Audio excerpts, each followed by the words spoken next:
ከአዲስ አበባ ታፍነው የተወሰዱ ወጣቶች መጨረሻ፣ አስደንጋጭ መረጃና የተዳፈነ እውነት። ይህ የወጣቶች አፈሳና ኋላ ላይ ያጋጠማቸው ነገር ከባድ ጥያቄን አስነስቷል። በመከላከያ ሰራዊት ታፍነው ተወስደዋል የተባሉትን የአዲስ አበባ ወጣቶችን በተመለከተ ያልተጠበቀና አስደንጋጭ መረጃ ድንገት ሾልኮ ወጥቷል።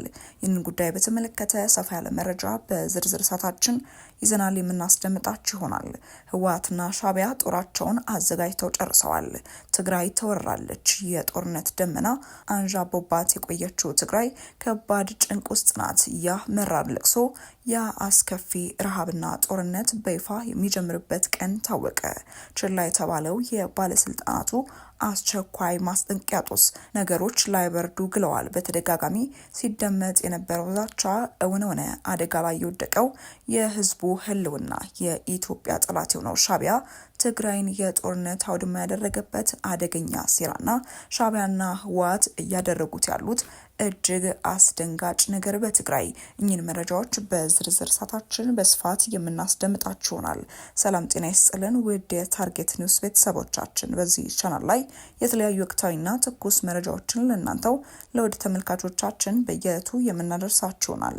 ለቻናላችን አዲስ ከሆናችሁ ሰብስክራይብ በማድረግ ቤተሰብ እንድትሆኑ እየጠየቅን ወደ መረጃዎቹ እናመራለን። ከአዲስ አበባ በመከላከያ ሰራዊት ታፍነው የተወሰዱ 13 ወጣቶችን በተመለከተ አስደንጋጭ መረጃ ተሰምቷል። ይህ ተዳፍኖ የቆየውን ጉዳይ በተመለከተ የወጣው መረጃ እጅግ እያነጋገረ ይገኛል። ወጣቶቹ ወዴት ገቡ የሚለው የበርካቶች ጥያቄ ሆኗል። ከዓመት በፊት ከአዲስ አበባ ከተማ ውስጥ ታፍነው የተወሰዱ 13 ወጣቶች እስካሁን ደብዛቸው ጠፍቶ እንደሚገኝ ታውቋል። 13 የአዲስ አበባ ከተማ ነዋሪ ወጣቶች ደብዛቸው ከጠፋ የካቲት 8 ቀን 2018 ዓ.ም አንድ ዓመታቸውን ደፍነዋል። ወጣቶቹ ታፍነው የተወሰዱት በመከላከያ ሰራዊት እንደሆነ የሚገልጹት ቤተሰቦቻቸው ከዚያች ቀን በኋላ ልጆቻቸውን አየው የሚል ጠፋ ይላሉ። ወደ መከላከያ ሚኒስቴር ዋናው መስሪያ ቤት ገብተን ልጆቻችን መጥፋታቸውንና ከቤታቸው የወሰዳቸው መከላከያ ሰራዊት መሆኑን ብናስረዳቸውም የመከላከያን ስም ለማጥፋት ነው በሚል አስፈራርተው መለሱን ሲሉ ነው ቤተሰቦቻቸው ልባቸው ተሰብሮ ጉዳዩን በሀዘን የገለጹት። ተስፋ ሳንቆርጥ ወደ ጦር ኃይሎች ምድር ኃይል ግቢ ገብተን ልጆቻችን ቀይ ቦኔት በለበሱ በመከላከያ ኃይል አባላት ነው የወሰዱብን ብለን ስናመለክት 2 ቀን በህንፃው ቢሮ ውስጥ አስረው ለቀቁን ሲሉም ተናግረዋል። ወደ ፌዴራል ፖሊስ እና ወደ አዲስ አበባ ፖሊስ ኮሚሽን ዋናው መስሪያ ቤት አቅንተው ስለ ልጆቻቸው ደብዛ መጥፋት የጠየቁት ወላጆች በተመሳሳይ ቀና ምላሽ ሊያገኙ አለመቻላቸውም ነው የተናገሩት።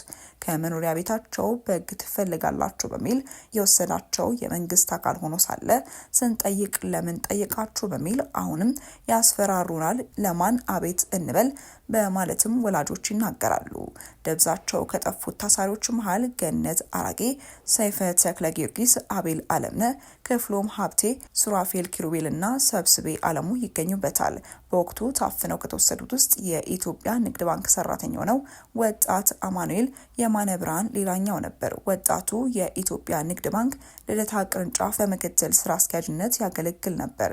የካቲት 10 ቀን 2017 ዓ.ም ግን ይሰራበት ከነበረው ከዚያው ቅርንጫፍ እስካሁን ማንነታቸው ባልታወቁ ሰዎች ተወስዶ ያለበት እንደማይታወቅ ዘመድ ጓደኞቹ በወቅቱ ተናግረው ነበር። ቤተሰቡ ለሕዝብ ተወካዮች ምክር ቤት፣ ለጠቅላይ ሚኒስትር ጽህፈት ቤት፣ ለፍትህ ሚኒስቴር፣ ለሰብአዊ መብቶች ኮሚሽን፣ ለፖሊስና ለደህንነት ቢሮ አቤት ቢሉም እስካሁን ምንም ምላሽ እንዳላገኙ ይናገራሉ።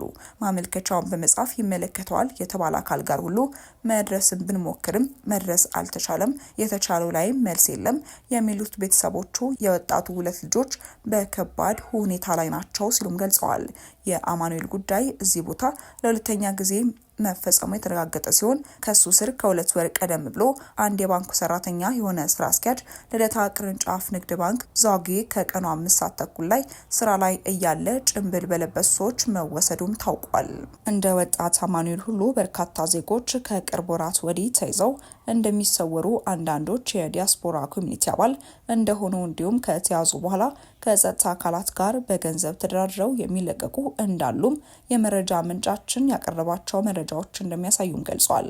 አንዳንዶቹ በወቅታዊ ሁኔታ በሚልና በአማራና ኦሮሚያ ክልሎች ካሉ ሁኔታዎች ጋር በማገናኘት እንደሚያዙም ታውቋል። ሌሎቹ ደግሞ እስከሚጣራ በሚል ካለምንም ክስ ለበርካታ ሳምንታትና ወራት በእስር ቤት እንደሚማቅቁም ታውቋል። ገድለዋቸውም ከሆነ ዘመድ ጋር አልቅሰን ቁርጡን እንወቅ፣ ቤታችን አርፈን እንቀመጥ፣ እንዴት ልጅን ያህል ነገር ጠፍቶ ቤት ተኝተን እናድራለን ሲሉ የቤተሰብ አባላቱም ለመረጃ ምንጫችን ለመሰረት ሚዲያም ገልጸዋል። መሰረት ሚዲያ ይህንን መረጃ በማህበራዊ ድረገጹ ላይም አጋርቷል።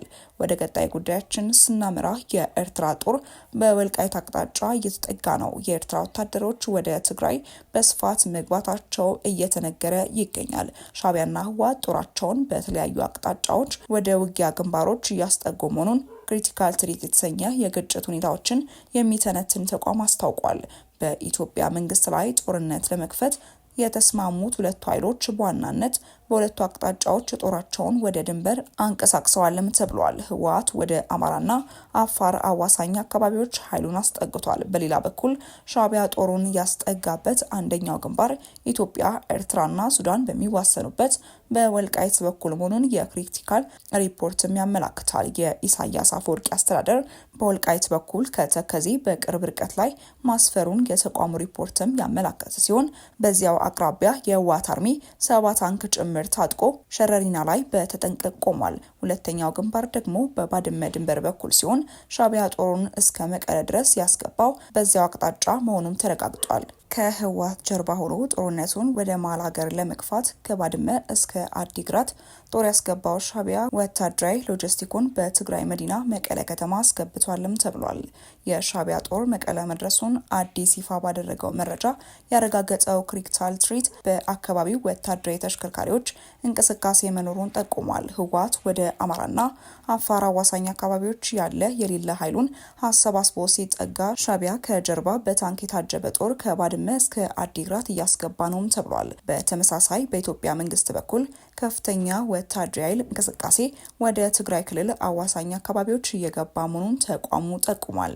ከፋኖ አማጺዎች ጋር ውጊያ ላይ የነበረው መከላከያ ሰራዊት ከሰሞኑ ከአንዳንድ የአማራ ክልል አካባቢዎች ለቆ ወደ ትግራይ አዋሳኝ ቦታዎችና ወደ ኤርትራ ድንበር እየተጠጋ መሆኑም እየተሰማ ነው። በአንድ ጎራ በተሰለፉት ሻዕቢያና ህወሓት መካከል የጦርነት ዝግጅቱ እየተደረገ ያለው በኢትዮጵያ ግዛት ውስጥ መሆኑን ሪፖርቱ አመላክቷል።